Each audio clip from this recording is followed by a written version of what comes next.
So, dear friends, good day. Hello. So, it's so dark in this room that it feels like you're not staying in a stage or some kind of cinema hall or whatever. It's a pleasure for me to welcome you at this first meeting, autumn meeting. It's a traditional meeting for us. We are speaking about the forecasts for the future. And I would like to understand whether we will going to have any other meetings offline or we won't have any meetings offline, or either we're going to Zoom in or in WebEx or in Teams. Like, anyway, we might have the further on communication online, and we really reconsidered whether we would like to go online or no, because we know that you've already missed the offline communication. We already have this kind of Zoom phobic a bit, but still we have decided that we have to be brave. We already understand that people are trying to hold to the physical distancing, they're taking care of themselves, but we should go offline, even though that's sometimes for us not to forget about this life traditional normal human communication. So that is why I'm really grateful for you for joining us here today for our marathon of thoughts, for our think tank. I'm really grateful to all of the people who are here at this panel today with us. We have slightly changed the composure of our today's participants in order to raise some new ideas, new points of view for all of our community, in order for us to have some really good grounds for further on deliberation. And you can see there are fewer than traditionally today at this panel, and it's also because Kiev is currently in the orange zone. We only have seven participants, seven participants, yes, and here at the stage. And I do hope that it will not prevent us from having really good communication today. How are we going to build up our today's communication? So we're going to have, first of all, an outline. What are the results of the report on your opinions, your forecasts for next year? And then each one of us separately will tell us their assumptions and their ideas on the sphere that you represent. And if we'll have some time, then we will also have some questions from the audience. And I do believe that all of your questions and comments will be welcomed. We have Tomasz Fiala, Dragon Capital, the president of European Business Association. We also have Tiberio Dima, representing BSF and vice president of European Business Association. We also have today Yevhen Haidukov, the general director of AstraZeneca Ukraine company. We have Adrian Pascu, the general director down on Ukraine. And we have Denis Holubchikov from Johnson & Johnson, and Prometheus, and Ivan Primachenko with us. So I do hope that we will receive some really good insights from all of our participants on the report that we have conducted. What are the results of the report that we have had? And I do believe that everyone is interested to know what will be the markets, about the wages, about the current affairs, about all of what the business is set for the further all courses, and how can we become profitable. I would like to ask you to turn on the first slide. As far as you can see, the optimists for next year is fewer. We have fewer optimists compared to the previous year. And it's quite clear that because we have the pandemic, we also have the economical crisis coming up. And so, each and every one of us are trying to adapt to the current state of affairs. So we see that 60% we believe that there will be positive growth of businesses next year. And I believe that's a good indicator, 60% even current situation. But compared to previous year, we had 77% of people who were optimistic towards the business changes and business environment for 2020. So we can see there is a slight downfall for optimism for 2021. Speaking on the on the foreign exchange rates, we do believe that there's 29 Ukrainian hryvnias per $1. We will just see whether it will be like that now, but it looks quite realistic for this case. The next slide, please. And yes, the next slide. Give us an understanding what are our assumptions on the income growth. And you can see 37% of our interviewed they hope that there will be at least 10% growth in revenues, and 28% believe that there will be the revenue growth from 10 to 20%. And I believe that this is a very good assumptions and very good expectations for the further on development. But we can see that 12%, quite a lot of people, they plan to stay in the flat zone. Speaking on the staff salaries, 60% 60% that they would like to change their staff salaries with no changes, so they were not going to decrease the number of their staff and not going to grow the number of their staff. 28% they believe that we will increase their staff. 12% will decrease and will have some significant staff cuts, and 54% they plan to increase salaries to their staff from 5 to 20%.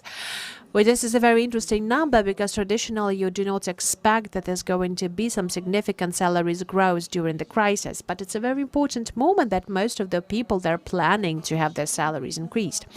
And what is also, there are some planned expectations from businesses to government. We see the three top important things, and I do believe that the business will support it. The need for the judicial reform, we're constantly repeating that, but it's the very first time when it's on the first position. So the judicial reform and the rule of law. The second demand is fighting corruption, effective fighting corruption. And the third point is the political stability and good governance and effective governance. I would say that important is for us to have the good governance, the effective governance and management of our state. Those are the basic data that we have received during our research and during our report. This is the basic data that we wanted to share with you.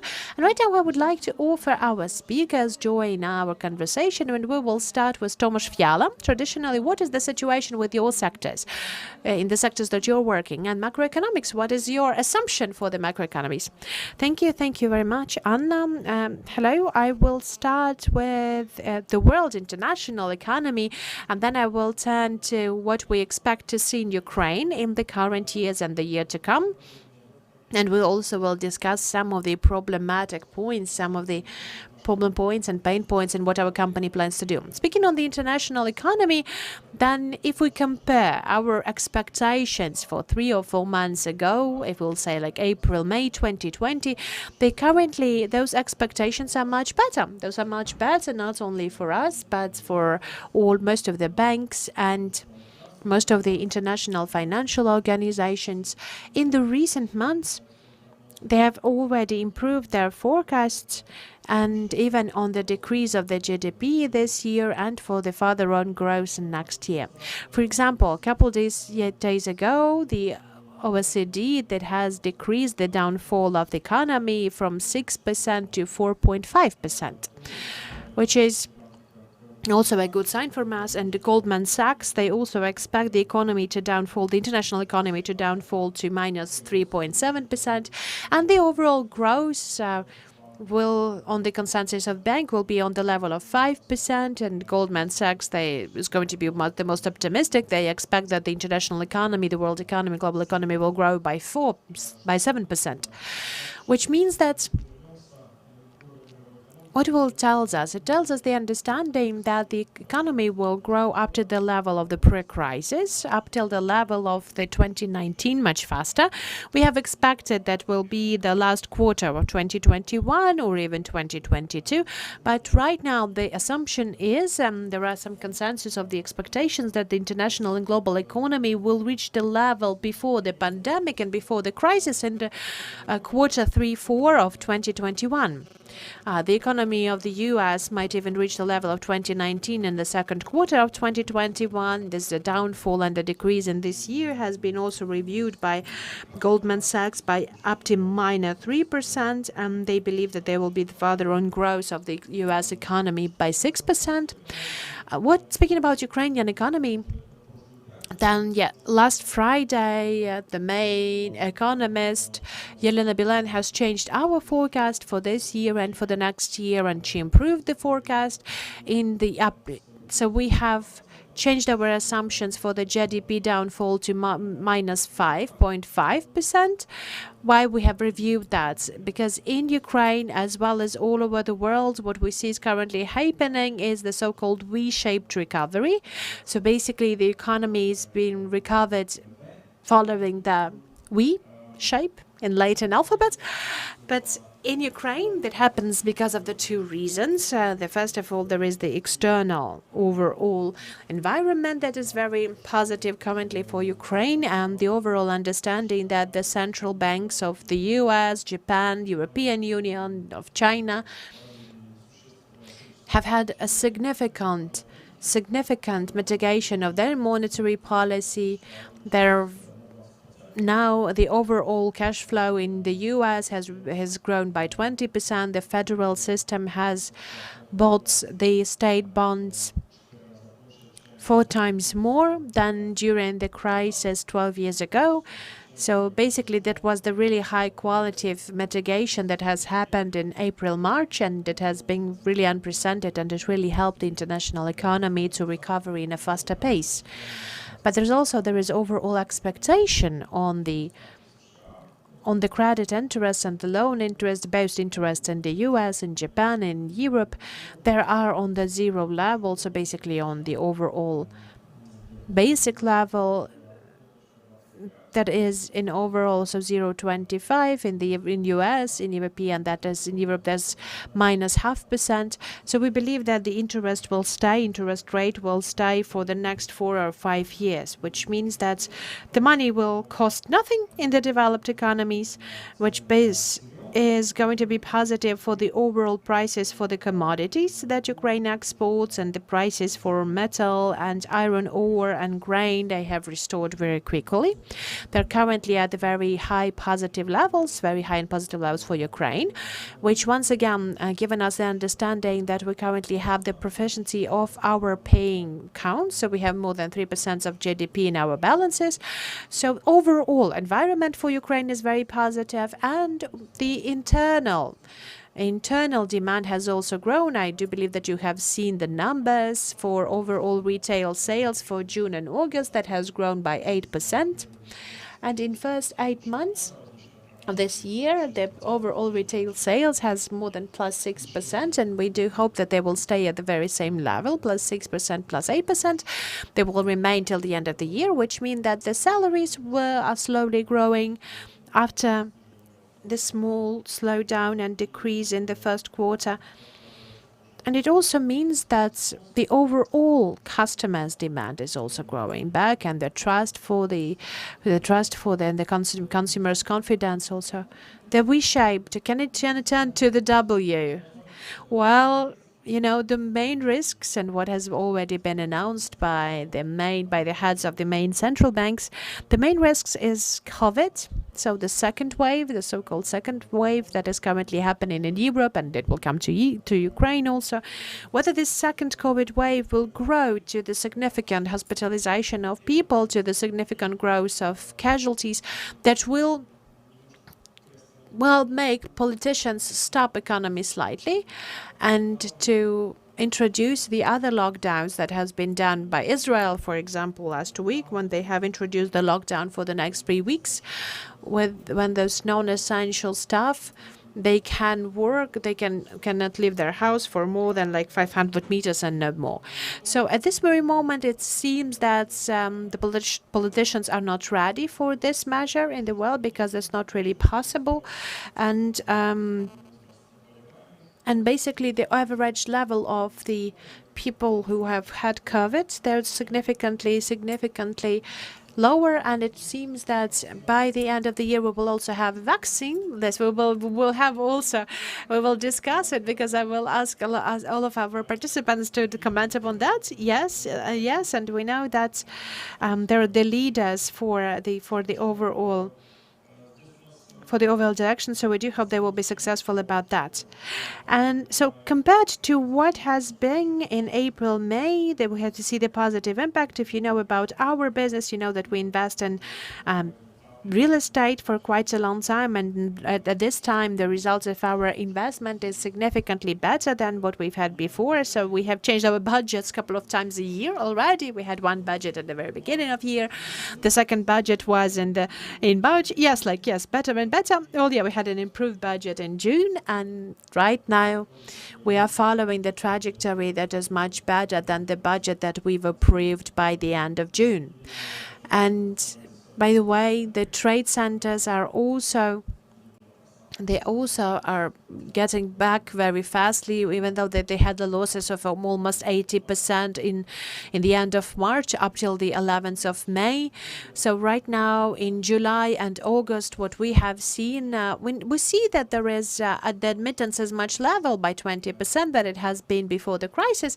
But if the customers come, they're making their purchases much more frequently, and so the overall flow of our rentees are on the very same level, and for some centers they're even higher than they used to be a year ago.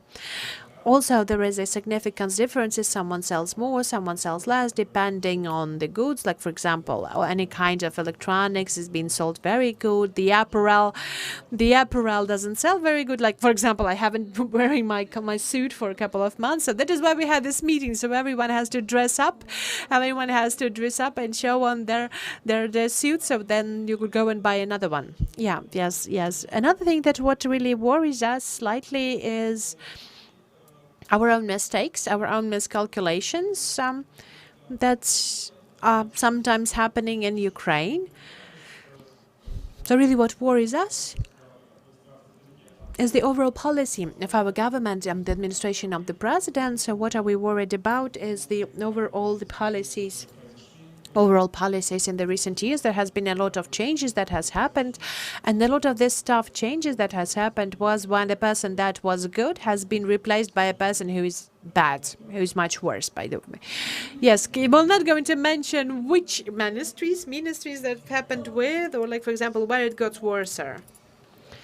Well, that's a tricky question, a very good but tricky question. But speaking on the economic policies, then there are three directions: the Ministry of Finance, the Ministry of Economy and National Bank. Ministry of Finance we had Ms. Markarova, who has a lot of investor understood her, and she was doing some really good forecasted, expected, good policies. So she was on the lower deficit of budgets that used to have been held for the last 5 years at the level 2.5%. That was very good, which actually lowered the percentage of lowered the interests for the companies and credits. She has been replaced by Mr. Umansky, and that was really unclear and bad decision because he only lasted for 3 weeks. Then we had Mr. Marchenko coming up, and he was clearer for us and more clear for us than Umansky. Like, he works overall in a good way, even though some of his HR solutions, for example, decisions like, for example, for the customs, is not really clear yet.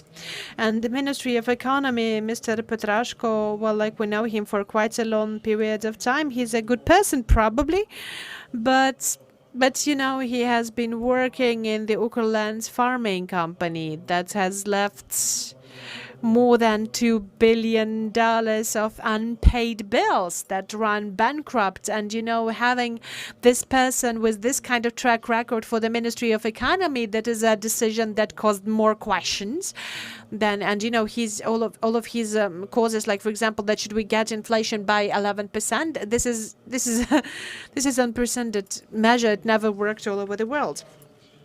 Any other decisions, and this is the limitations. For example, what worries us is the limitations of the salaries for the executives, for the top management of the managers of the main companies. It has been now taken down by the Constitutional Court for the national banks and for the supervisory boards for the national banks, and but it hasn't been yet taken down for the people who are managing, like Ukrzaliznytsia or Ukrposhta or any other big companies, which are the big companies, and you cannot work there with a salary of 47,000 before taxes.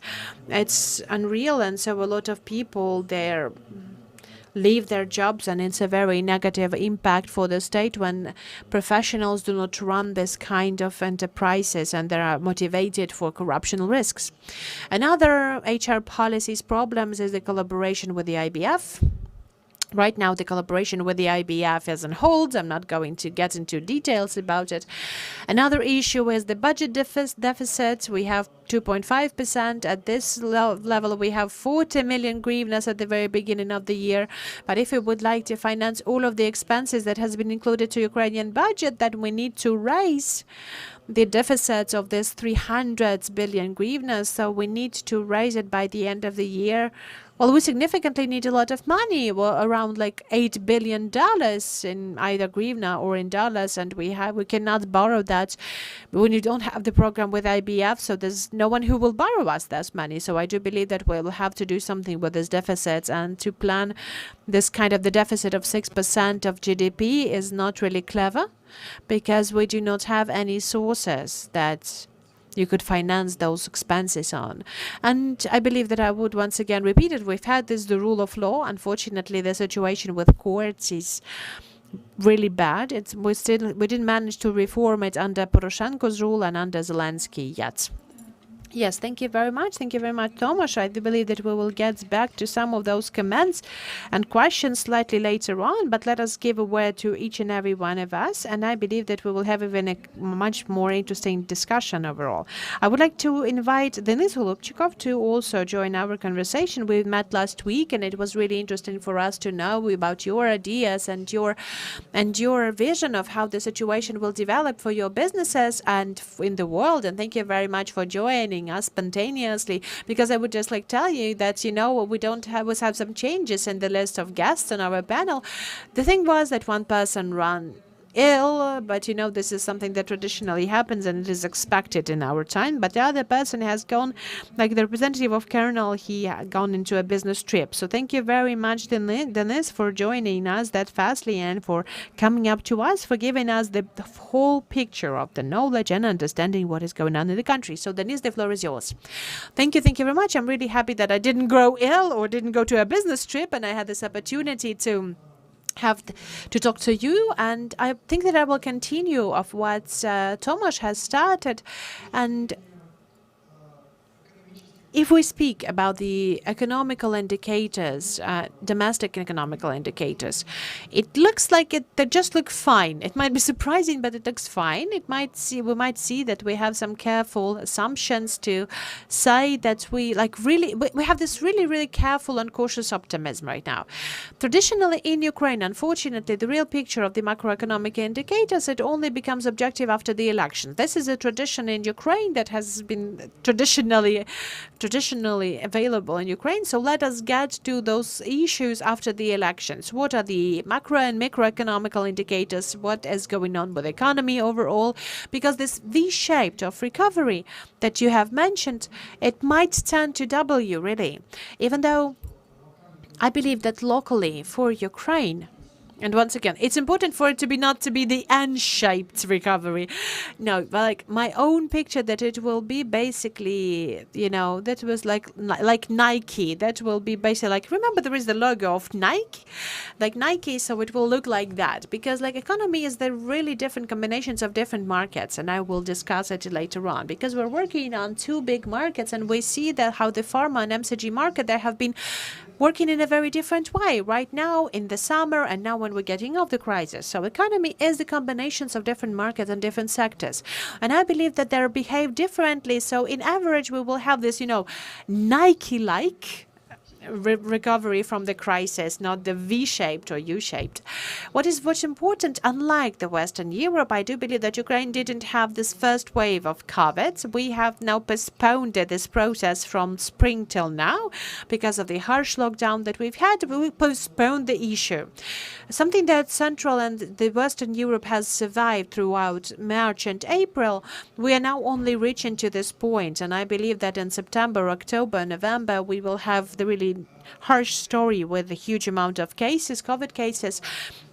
So this cautious optimism towards Ukrainian economy assumptions, well, we also have this truly unforecasted and truly unforecastable situation with the pandemic throughout October and November. How harsh the statistics will be? What do you think about that? Well, I think that's like 5,000 cases per day and 7 cases per day in November, but this is my subjective evaluation. We don't have the data that we can be basing that, but according to the trend that we'll see, that's going to be something like that. Because traditionally, that will also be the season story. The children are back to school, students are back to universities. I'm not going to give you the basics of epidemiology at this moment, but basically, this is the story that has the normal season logic, even though this year is definitely special for all of us in this case. So I am very cautiously optimistic on the recovery of the economy. Unfortunately, we cannot also avoid the political factor, even though that we're trying to be very cautiously optimistic on the signal of the restoration of Ukrainian economy and international economy. We have a strong political factor in Ukraine because we can see that once again, getting our territories back is really highly on agenda. It's really a good signal for our businesses because, reclaiming your territory is always a good signal for the businesses. On the other hand, it leaves a lot of tension. It leaves a lot of tension to the autumn agenda, to the fall agenda. So it's really hard for us to understand what is going to be in the political agenda for autumn when we're not really optimistic about that. Getting back to the story of the company, because it's always interesting. Well, at least the demand from organizers was about to tell us how do the different companies and different sectors feel themselves throughout the pandemic. So we have to understand what Johnson & Johnson is. That's the company that has been built in 1786, and it's quite clear that throughout this period of time we have been working for more than 100 countries all over the world, and we have been through coup d'etat, we have been through ecological emergencies, we have been through terrorist attacks throughout this more than 100 years, and of course we will also have now the global pandemic. But most of the questions we had more or less created answers. We were at least mentally ready for any kind of challenges that might appear. So those changes that we've had when we've had this approach to management, approach to personnel, approach to our clients' work throughout 1718, we have been working on getting us prepared to those challenges. We're having these agile principles in our works, and we're quite flexible. So tech-wise, we have been ready to get to the distant working, so it hasn't been a great surprise for us. Throughout this period, throughout lockdown, we have two big components. The tactical component, how we managed to do that, and the second was the mental, ideological. Because for the people, that was the biggest challenge. It's not just that the iron has to be ready. We have to be mentally ready for this challenge. So that was a very big vector that we've concentrated upon starting from March, April, so on and so forth. About the markets. And mentally, have people changed really fastly? Well, in my experience, it all depends on the average age of people in the team, because the younger the team is, the faster they build up. Yes, I see that they have changed really fastly.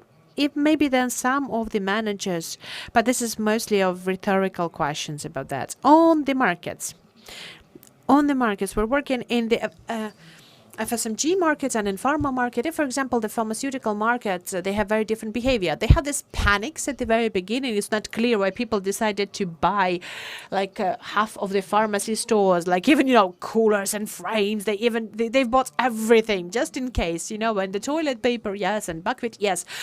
People have bought everything. It was like unexplainable post-Soviet mentality of our people.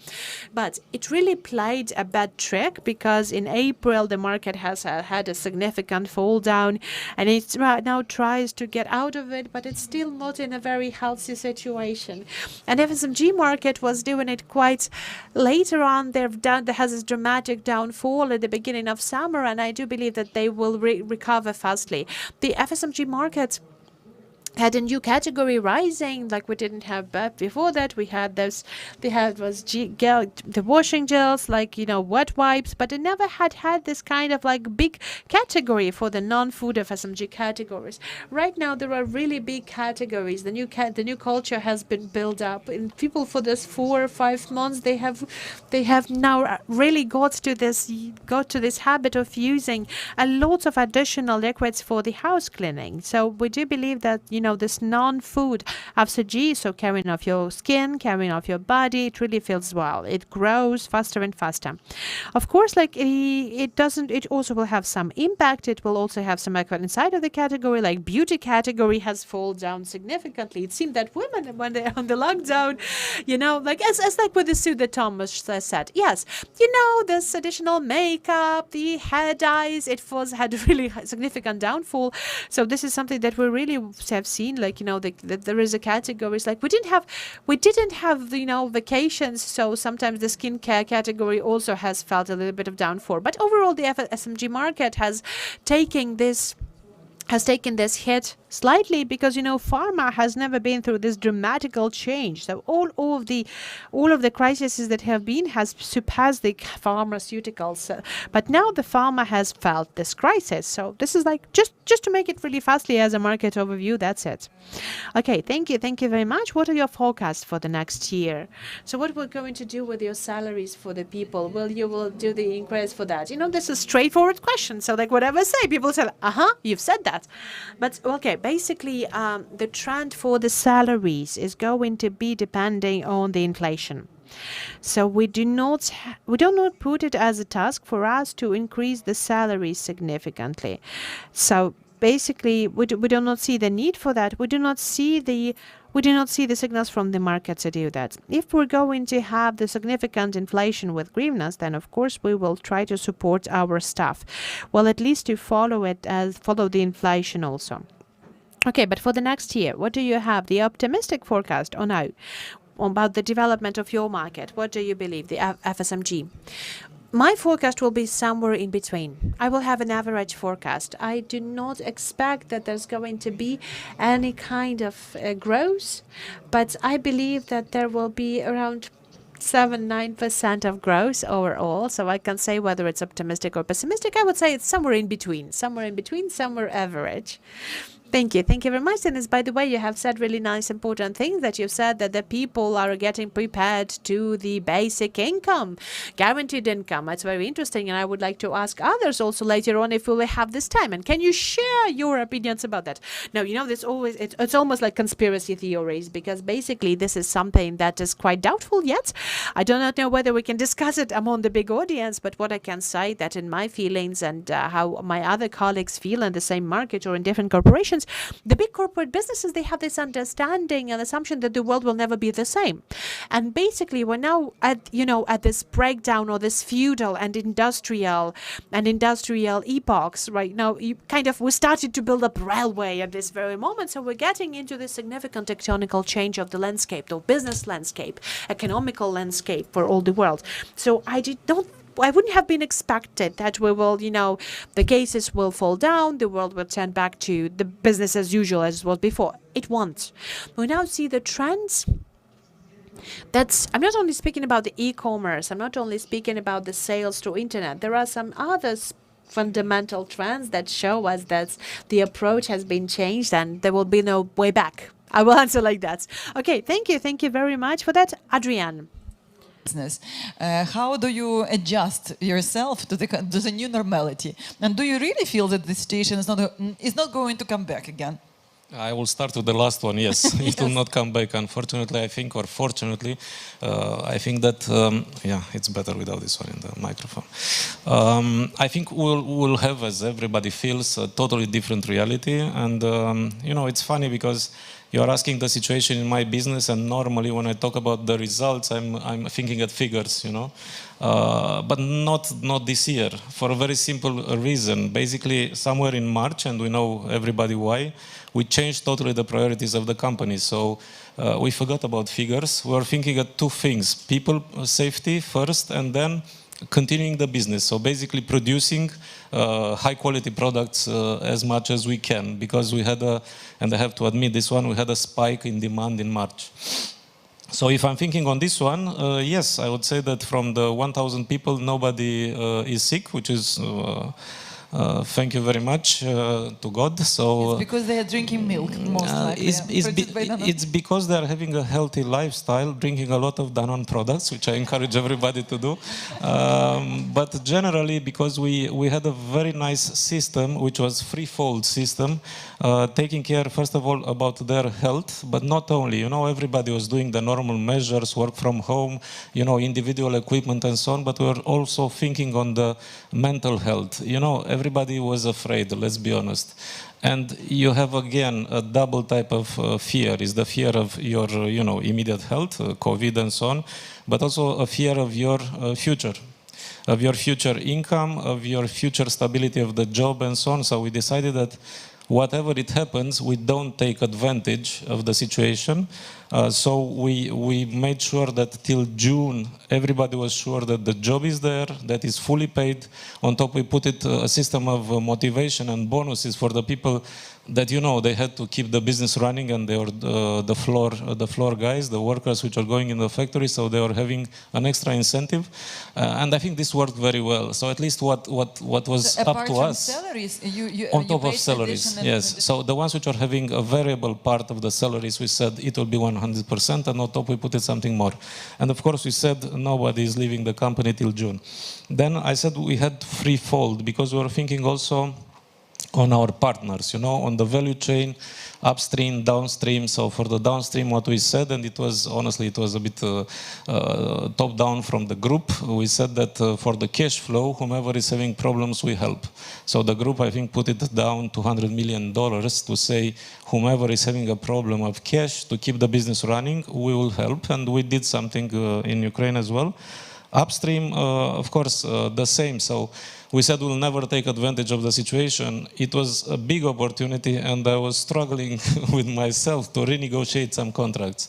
But of course, you know, renegotiating the rent, for instance, would have meant to put some money in our pocket from the pocket of our partners in the end. And we are in an ecosystem. We need to understand this one, and making sure that everybody in the ecosystem, it's pretty stable. In this period, it was our main concern.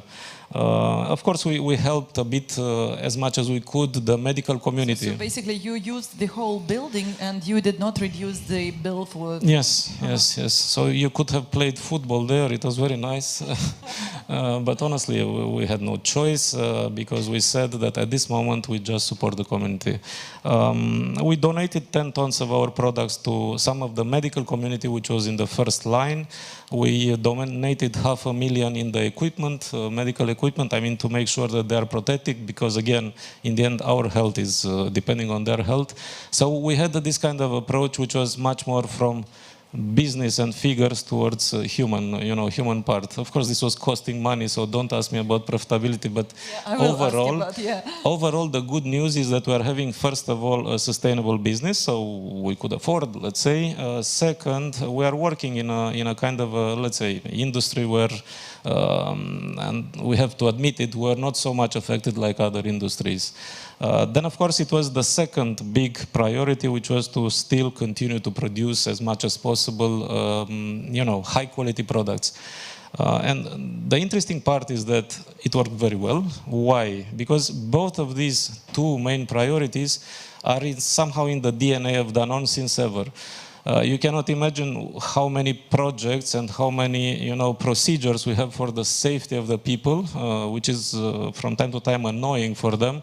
But as we implemented since decades, and we're having KPIs, and we're following up, and action plans and so on, the mentality changed, and they realized that whatever we put in place is for their own safety. So we didn't have this kind of approach like, I don't believe in COVID, I don't care of masks and so on. So when people were told to respect some rules, everybody did it because somehow they trusted the company. We used to have this culture from before.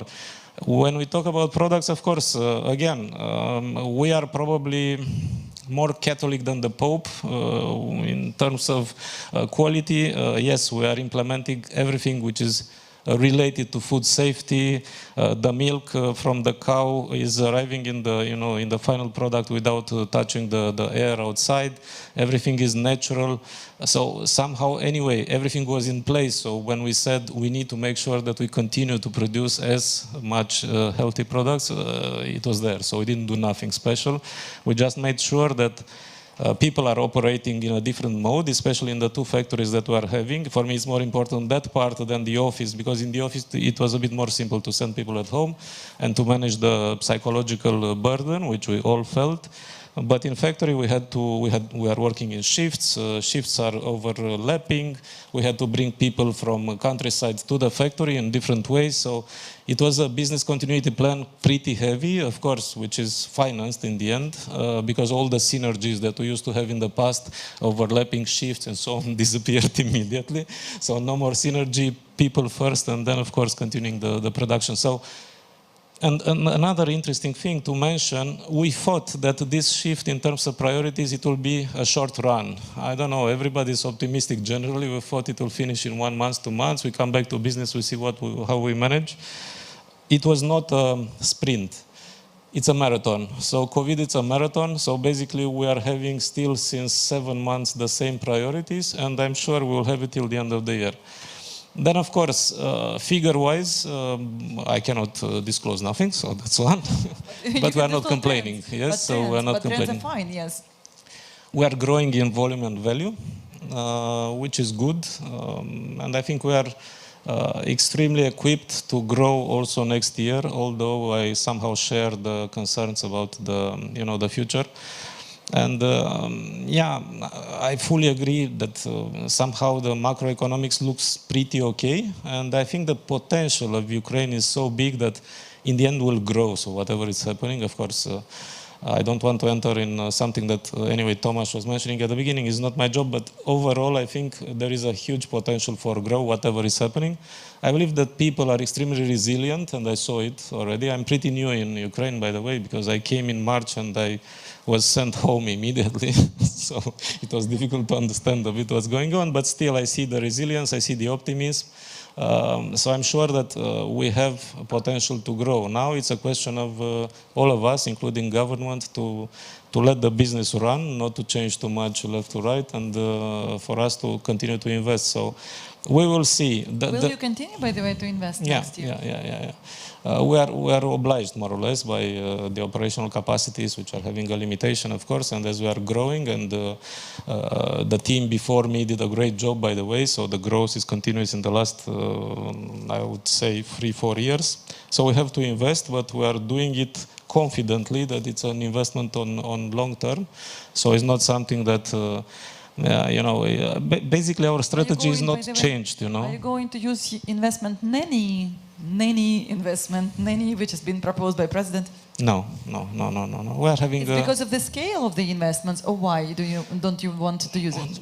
Basically, we have our own means of investing, and I prefer to use whatever it's internal done on, because we have also our own ways of calculating the return on investment, and somehow we are, let's be honest as well, we are pretty obliged to respect this kind of rules. But okay, it's fine for us. I mean, it works. The only question mark which I have, it's again COVID, and I'm a bit worried about this. I fully agree that probably we didn't have a first one. I'm looking at what's happening in Western Europe, and honestly, I'm worried. So Madrid is in collapse, probably you know. My colleagues from Czech Republic were telling me that they have 3,000 cases per day in a country which is 5 times smaller than ours.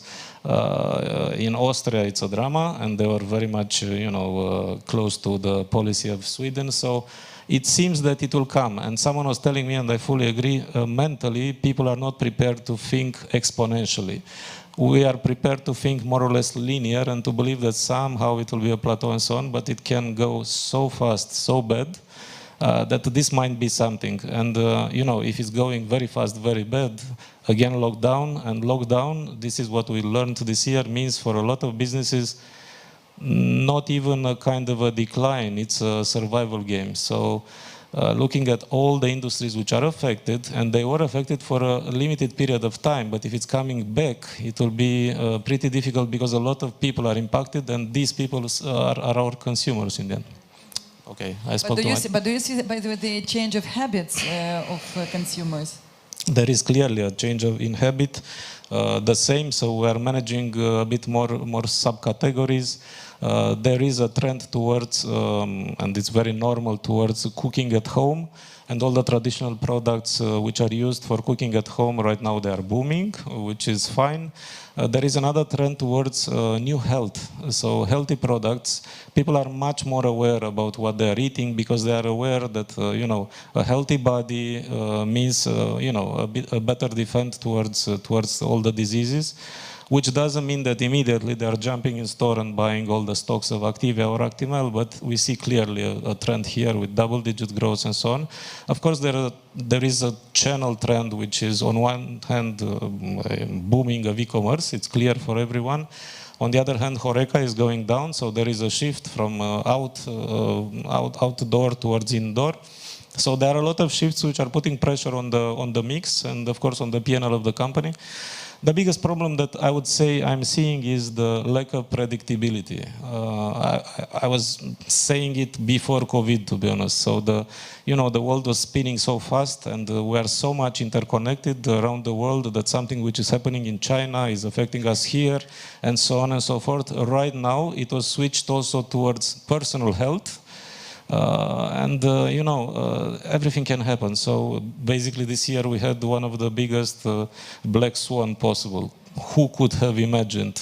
We don't know what it will happen next year. So somehow from this perspective, whatever the stakeholders which are impacting our business can do, meaning, let's say, government policies which are not changing overnight totally and completely, are helping because we can predict and we can make our business plans a bit much better. But this is another risk that I'm saying. So whatever we talk today might be obsolete in 2 months. Thank you, Adrian. Да, я, к сожалению, хотел извиниться, вынужден бежать по поводу.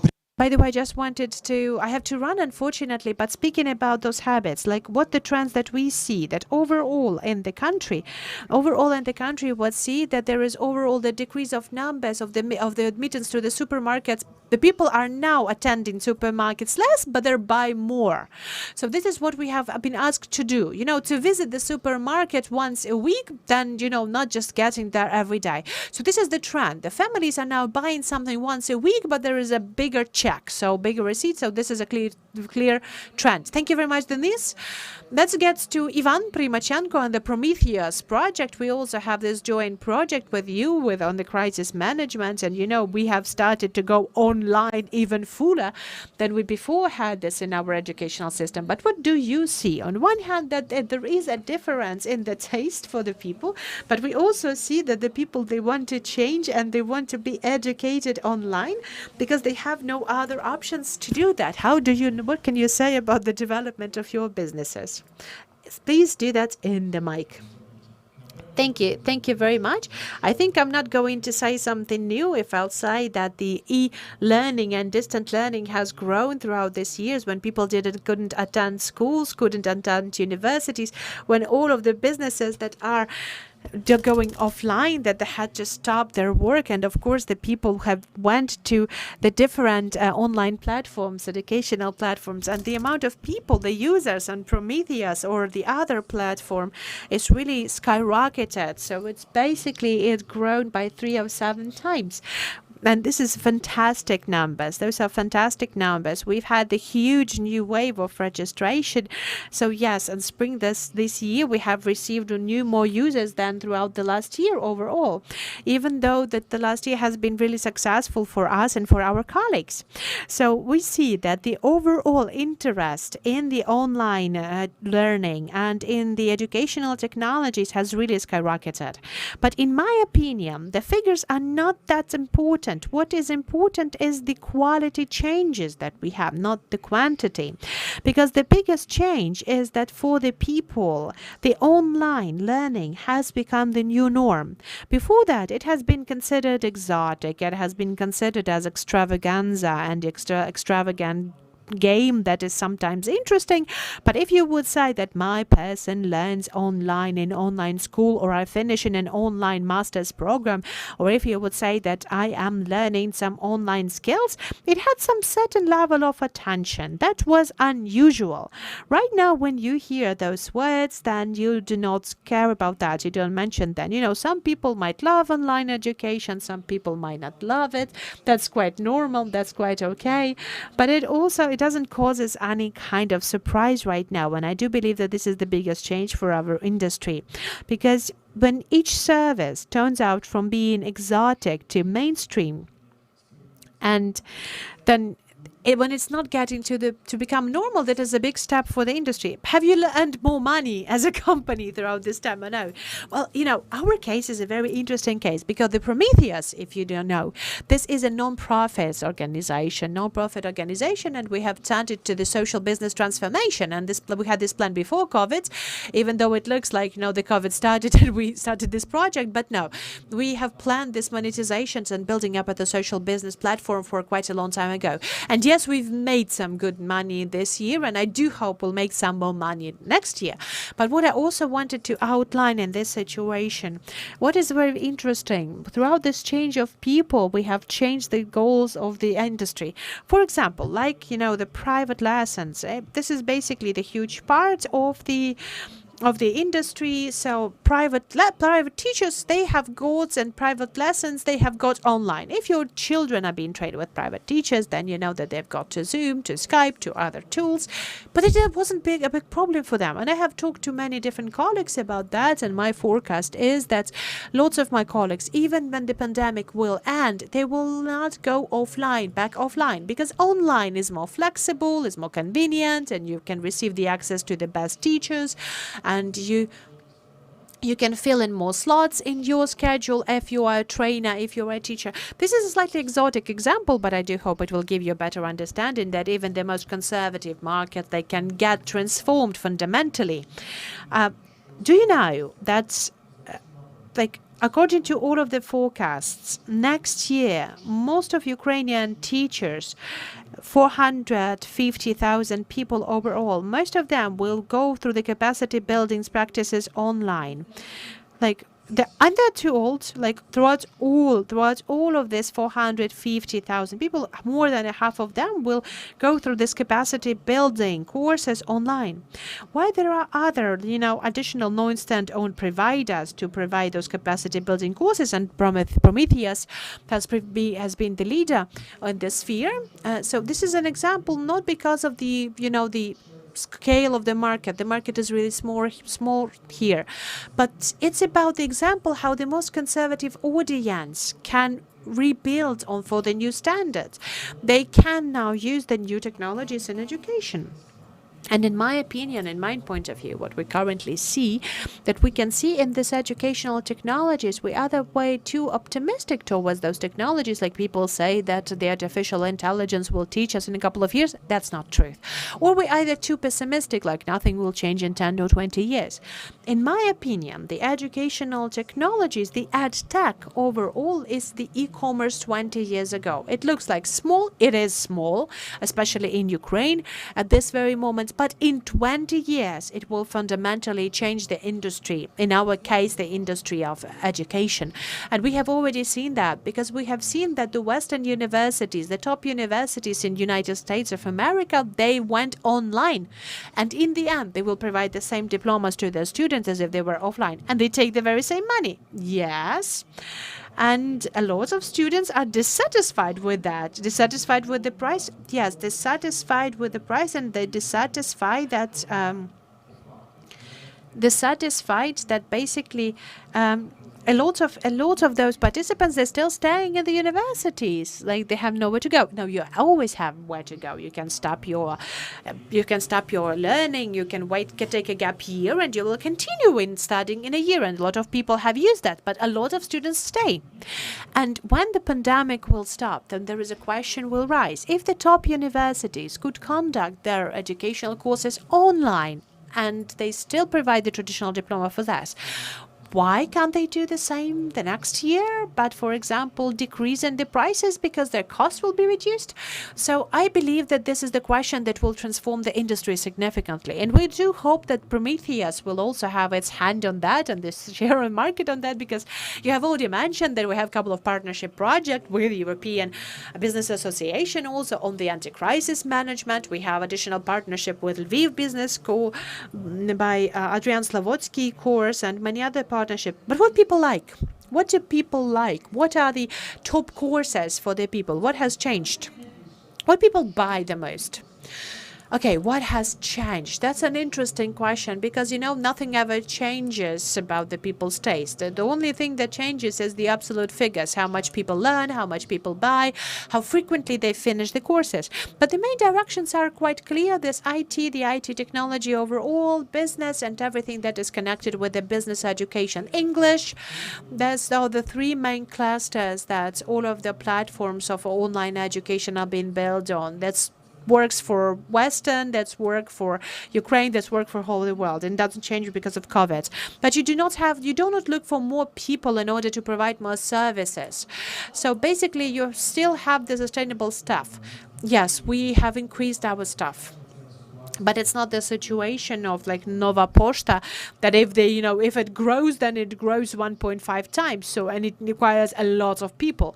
Understanding that the online courses can be ideally scaled, then we can also have our staff multiplied, but in a fewer number. So, by the way, it's easier to find people right now, good people. How do you feel that?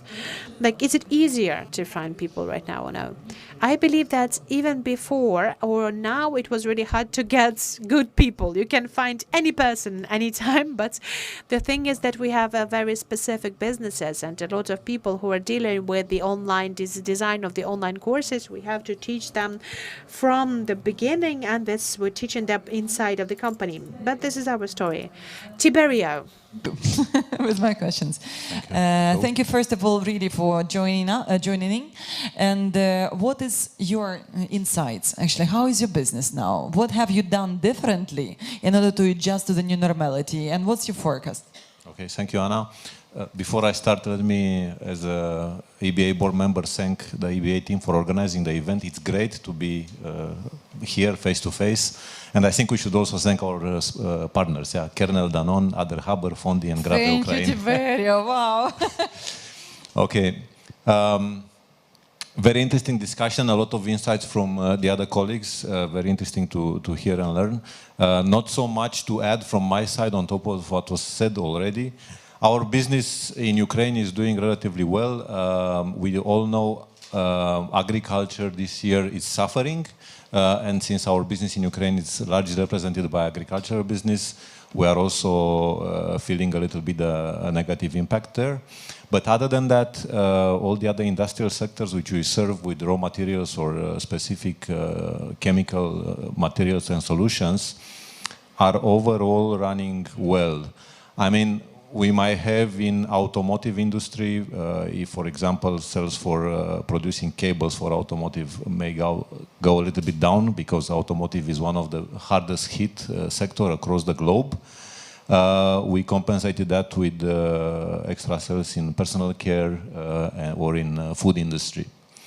And I think Adrian earlier gave you a good insight of how food industry is running. Yeah. Then what was, like all the other colleagues here mentioned, what was very important for us is to ensure business continuity, but before that, to ensure the health and well-being of our employees, of our customers, of our partners. So I think all multinational companies which are represented across the globe had these priorities in mind from the beginning. Well-being of employees and taking care about customers and about partners, yeah. In order to ensure a certain business continuity when you have all this uncertainty across COVID. Now, talking about future, my personal opinion is regarding COVID, we are far of being out of the woods. We don't know if you are in the middle of it, but we are definitely towards the end of it. This is, nevertheless, what is very important. This is not necessarily a reason for pessimism. It's a reason for staying alert. It's a reason for becoming more agile. It's a reason for being, developing flexible skills and capabilities. It should not be a reason for pessimism.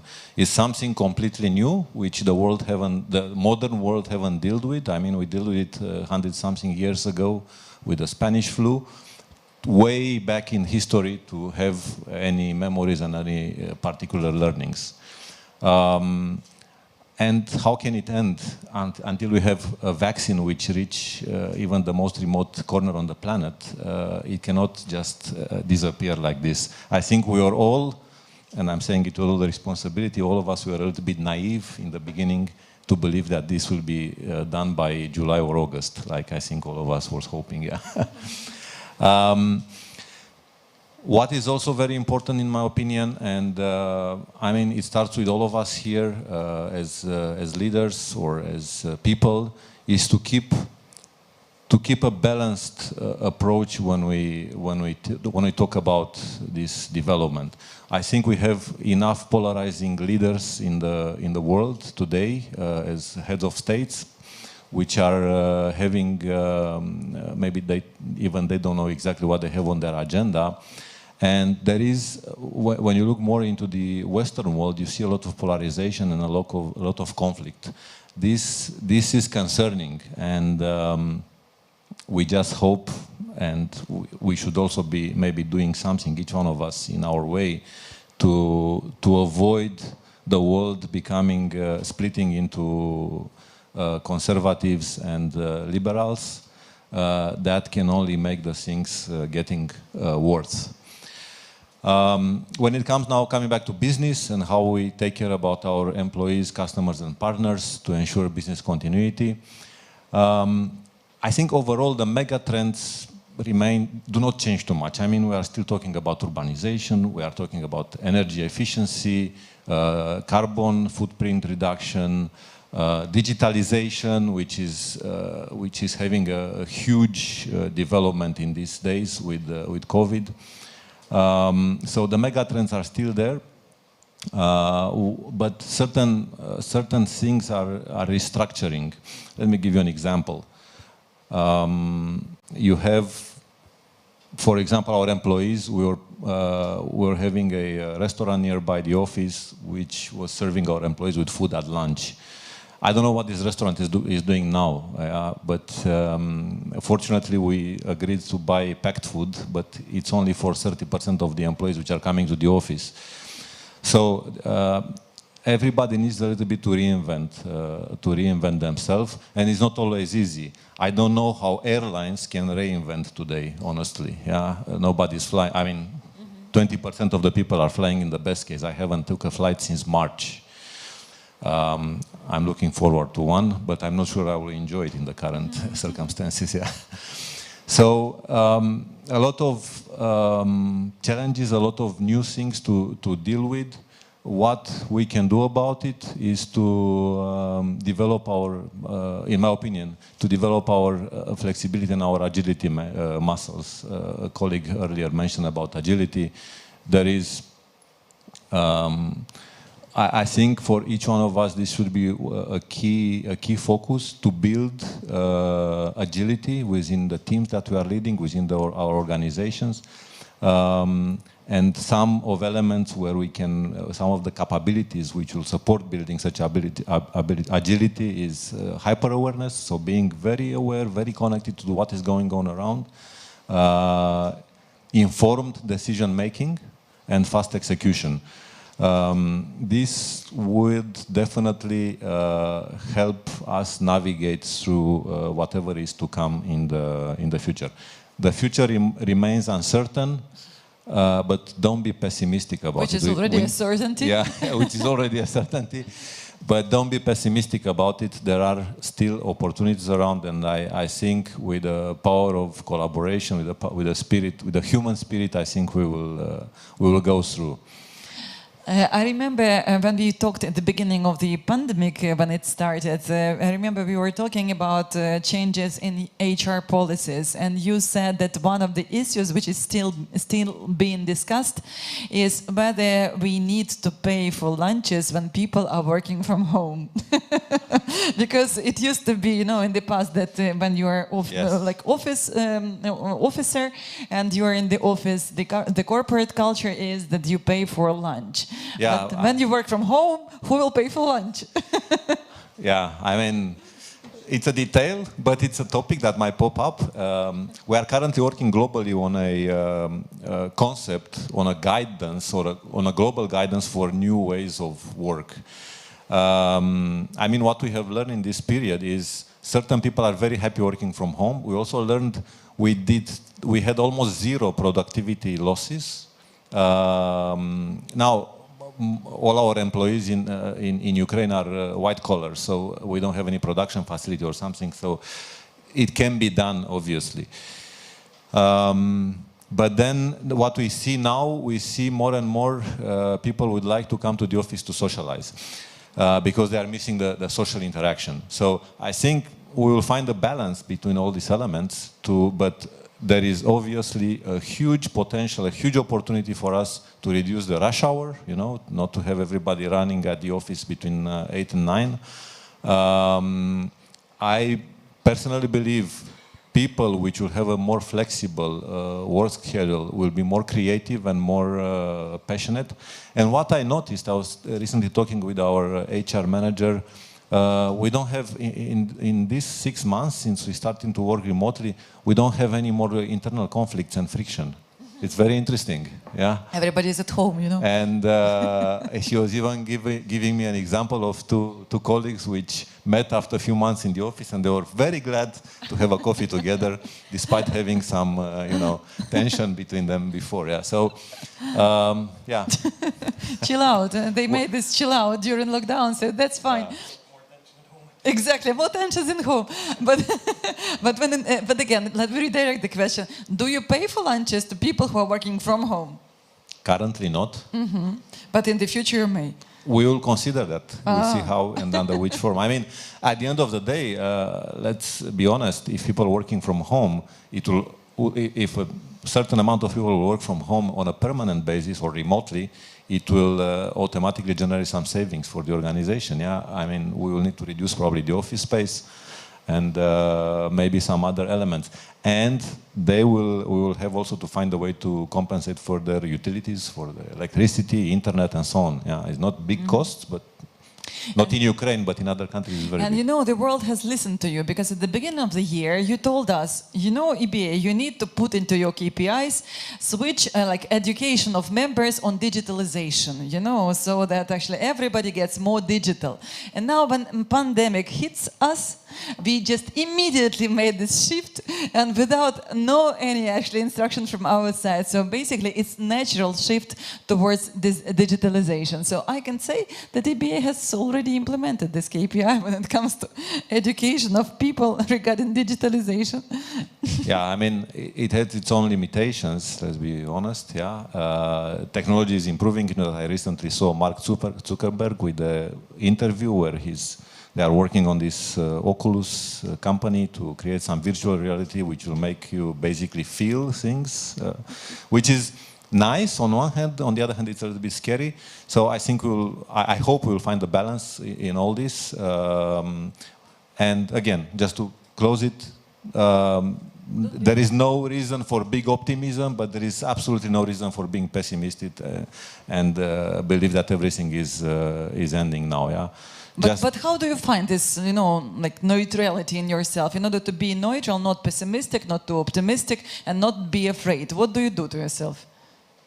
Myself? Yes. I try to talk with as many people as possible. This is nice advice. I think. Yeah, you cannot nobody can solve the issues of the world by himself. Yeah. Mm-hmm. So talking to people. Only as a team, only as keeping in contact together. Yeah. So. That's why you made this event, in order to help everyone to talk more to each other.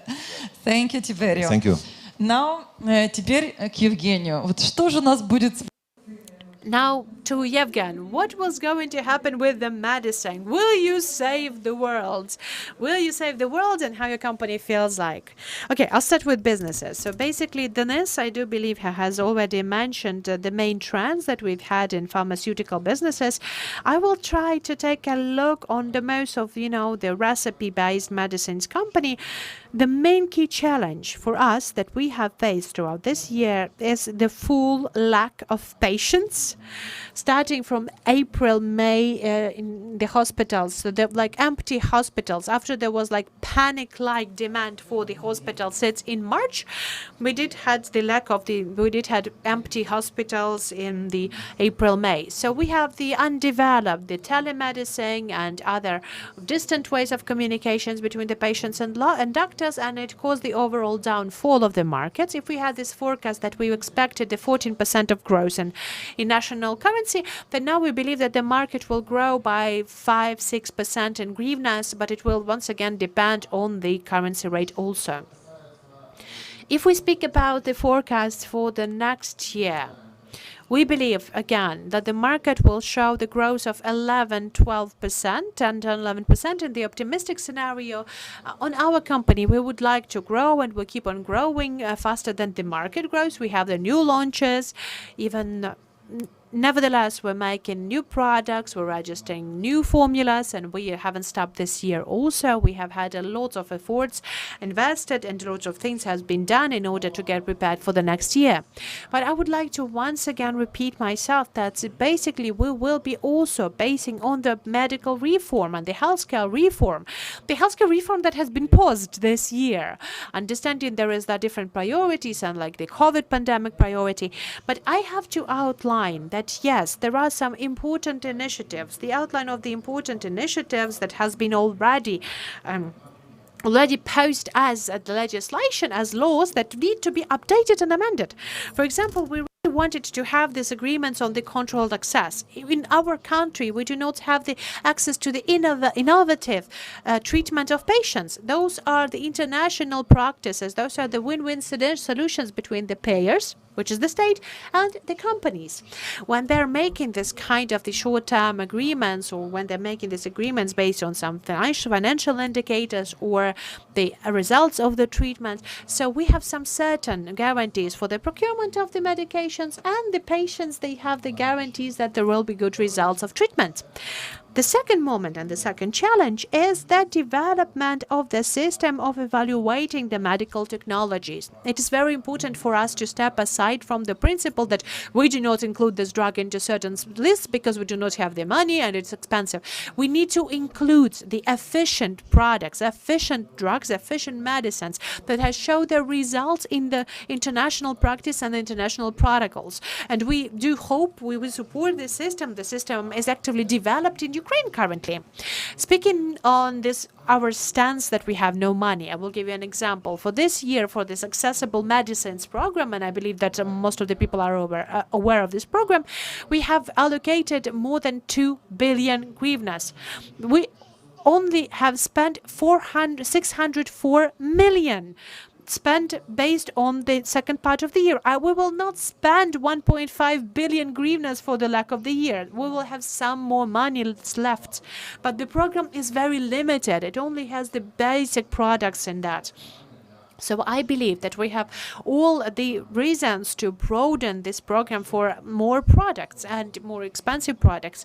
That will also, like the industry growth will depend on that, but it's not the most important thing. The most important thing is to provide the high quality services. But we can say that to Mr. Stepanov today. Yes, we have this meeting today, the online meeting with Mr. Stepanov. And those are the questions that we regularly bring up.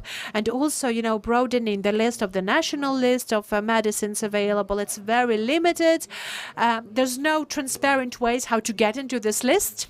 We're making some tries out. We provide dossiers, we analyze, but we have no idea how to get to the very same list, even that you have the already result-proved products.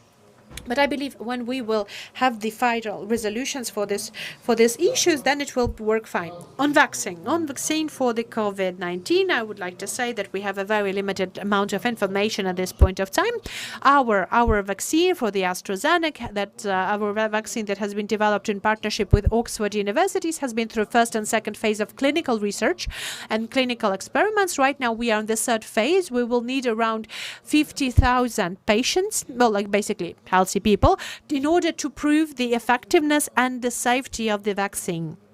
Right now, the research has been conducted in Europe, in African countries, in South America, and in US. They would like to find the 50,000 people there. On the first stages of the research, it's very effective. It's very immunogenous. So basically, on building the immunity bodies and on building the cell immunity, which is a very good forecasting principle that this vaccine will work for the long period in time.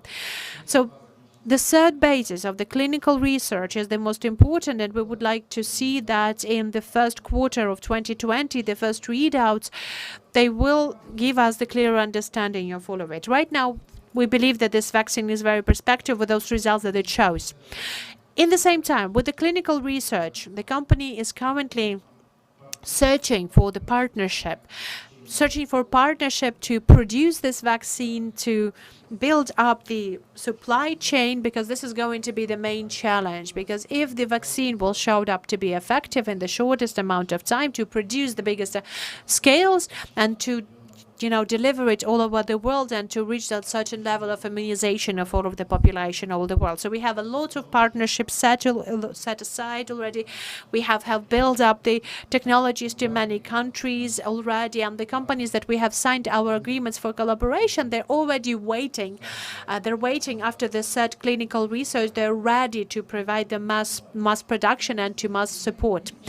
Is Ukraine included into this list, or Ukraine is out of it? No, Ukraine is in the list. We had some number of meetings with the Ministry of Healthcare of Ukraine. We're trying to find the best solutions and trying to find the best way to get vaccines to Ukraine. So we have this negotiations between us, our global company, and Ukraine. But I believe that is going to be not earlier than the first quarter, second quarter 2021. Yes, end of first quarter, second quarter 2021. But to produce vaccines here in Ukraine, is it real or no? Yes, I believe that all of the countries in the world who have some pharmaceutical production they have this question. The transfer of technology is really labor intensive. So all of the people working in AstraZeneca are currently working 24/7. It's a very labor intensive production that requires highly technological equipment, bioreactors that costs a lot, and huge investments, huge risky investments. We do not know the end of the research yet. And so the companies that we have signed our agreements with, they have already had this investment in place. They already have everything that is needed for the production set out. So we're now focusing on the production lines when you can produce more than 100 million of vaccines to build up. We're now looking for the capacities. I'm not sure that in Ukraine we have the needed production base to set out the process and transfer technology. But if it will be there here, if we'll have some offers, then we will of course consider the offers and we will transfer it to our global team. Okay, thank you. An important another issue. Your corporation, how you have been prepared? I believe that you're one of the fastest pace in building up the vaccine, the closest to the final results. How do you do that? What is your secret? Because a lot of companies are working on that, but how do you manage to do that? That's a very interesting question, because the AstraZeneca, as far as you know, is not a classical vaccine company. So we are mostly dealing with cardiology, with respiratory illnesses. We only have one vaccine, anti-flu vaccine, that has been offered in the world on the transborder market. But that was the further-on decision for the SET team to set out an agreement with the Oxford University, because the UK is our headquarters is based in UK. So there was a certain risk. But it only emphasizes our key value, to help the patients. So this is our main value, the main value that has been through all of our activities. And I do believe that the company once again made it clear that we're following this main principle. And I once again would like to say that this vaccine will be delivered all over the world on its basic cost. It has been included in our so you're not going to, so we won't earn money. No, we won't earn the money. We will sell it at the cost price. Does the state give you any money to research for this? Or does the state has any investment, or you're only taking it from your own pockets? Which states do you mean? The UK, US, not Ukraine. I know that Ukraine doesn't invest anything into this. And there will be the next question, whether we feel this support from the state. Yes, the $1 billion that has the US government invested in the vaccine development, around 400 millions have been invested by the UK, European Vaccine Alliance. So there is a combination of resources from the inside of the company and from the outside that have been allocated. Okay, so do they give money to all of the companies, so only to you? I can't speak on the other companies, on behalf of other companies, but I would like to say that this vaccine project, it gives you a clearer understanding of the potential partnership. Because just recently we have signed a memo between the companies that research the vaccines to support one another. So in case if somebody's vaccine will be ready earlier on, to provide the same capacities for the production of the vaccine. So right now the industry is united around this problem, and I do believe that's very important. And on company, I would like to say that our research is not limited to vaccines. We have already said, let us be honest, vaccine will help us to slightly solve the issue, but there still be patients that will not be vaccinated, who will not be, injected, because there are some certain cases when the vaccine will not be effective. So we're now looking for the mononucleus bodies that will fight the virus itself, or they will be used for the prophylactics of the illnesses.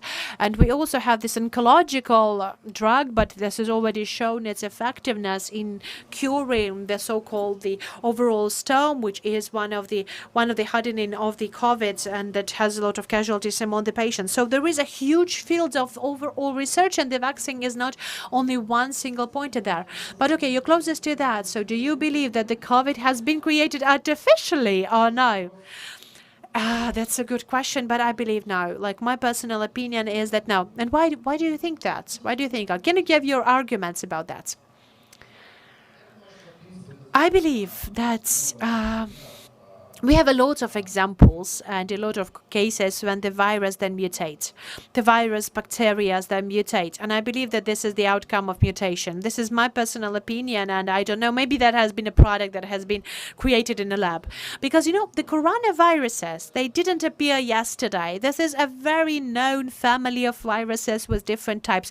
And one of the types has turned out into this kind of orange-shaped monster.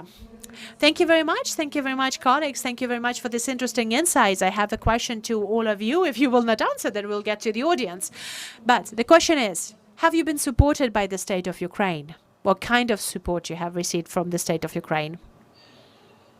Anyone wants to speak up? Maybe someone in the audience has received the support from Ukrainian states. Yeah, you can just stand up and please speak up into the microphone.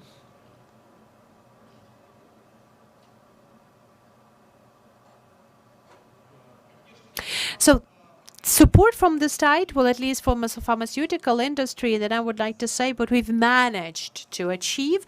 We've managed to achieve the law on the distance sales of the drugs. That was a very important breakthrough. And a lot of associations have been participating to build up the coalition to get this law effective.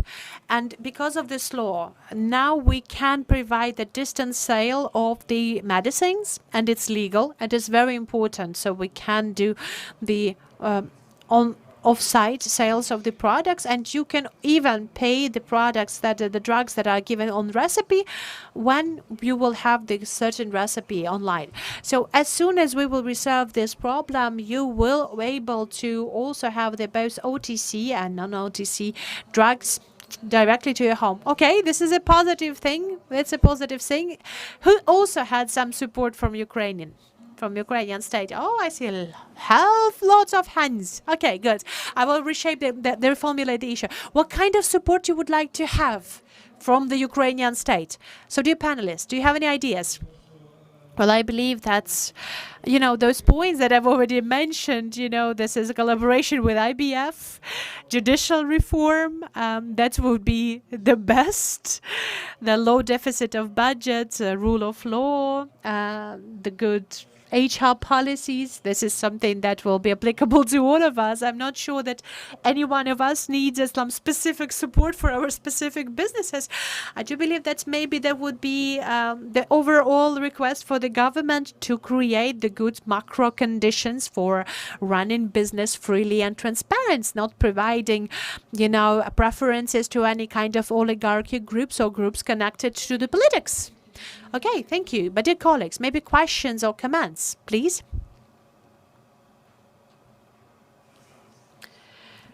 Insurance brokers, and my question is to Adrian Valentin.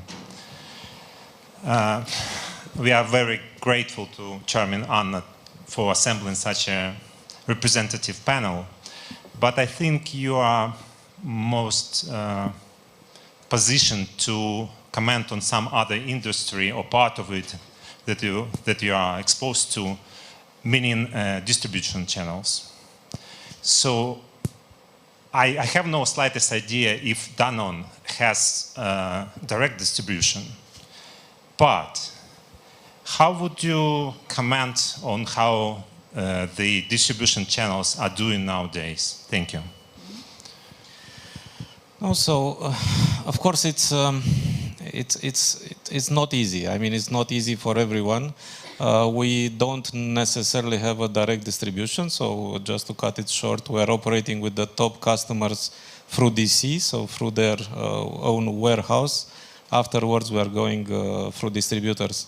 But overall, I think it's a normal situation in the market. What normally is happening is that you have a kind of a mixed situation, and what I'm seeing in Ukraine right now lately is the evolution from a kind of an incipient market to a much more concentrated one. So number one customer, number two customer in the market, so the retailers, they are opening stores, they are opening DCs, and basically they are concentrating the business there, which puts a bit of a pressure to the ones which are managing the proximity stores, the moms and pops and so on. Therefore also the producers have to adapt. So what we are doing, and it was a project started before I came, is to make sure that we are working with sustainable partners, and we are giving them a sustainable business, which means that if you have very small partners and the business that you are offering them is very small, they will not succeed in the future. So this is something that happened in the previous experience that I had. We were aggregating the distributors into bigger areas, bigger ones, in order to make sure that they are also sustainable, they can cover their fixed costs, and we can have a kind of a, let's say, much more solid business in the future. I don't know if it's answering your question, but if you can be a bit more specific, I can enter in details. What I'm saying here is that it's nothing special in Ukraine. I mean, it's something that is happening in all the proximity type of markets, the incipient type of markets, which are not very much concentrated. And of course, there is a trend towards concentration. So the big fishes want to be even more bigger. And then, of course, the others are suffering and are trying to adapt. We do our part, meaning that we are trying to, adapt to the new reality, and we are having projects which are normally going further and further, following what's happening in the market. So we cannot remain in the old model of route to market, for instance, if the market is switching to something different. Thank you. Еще, может быть, потом в кулуарах. Спасибо. So maybe later on, maybe we'll have other questions. Maybe we'll have other questions on comments. Anyone else? Anyone? Okay, please. Yes, please. Okay, then let us finish up if we have no other people who would like to have this question. So just by chance, I'm in financial services myself. Just by chance, I have been meeting with different logistics operators just recently. And as a huge dairy producer, you probably have your take on this industry. And as far as I follow you said that they are consolidating. That's how I can't get it. Thank you. You're right. Тогда последнее... Да, что? So yes, there's maybe like speaking on what we desire to see from the government, from the state. I do believe that from the side of the pharmaceutical industry, there would be two important things. The first thing would be that it will be the consistency in those changes that have been provided. So basically following the laws that has already been approved. What do I mean by that? Like, for example, for the medical guarantees, for the system of medical guarantees, we should have delivered 5% of GDP. When we analyze the project of the budget, we see that there will be only 3.5% of GDP. And we understand that it will not be enough, and this is the direct violation of the law. And I do understand that this turbulence and this volatility that have been throughout this year in our government, we understand that there will be no consistency in change providing. It will not go in the right tempo.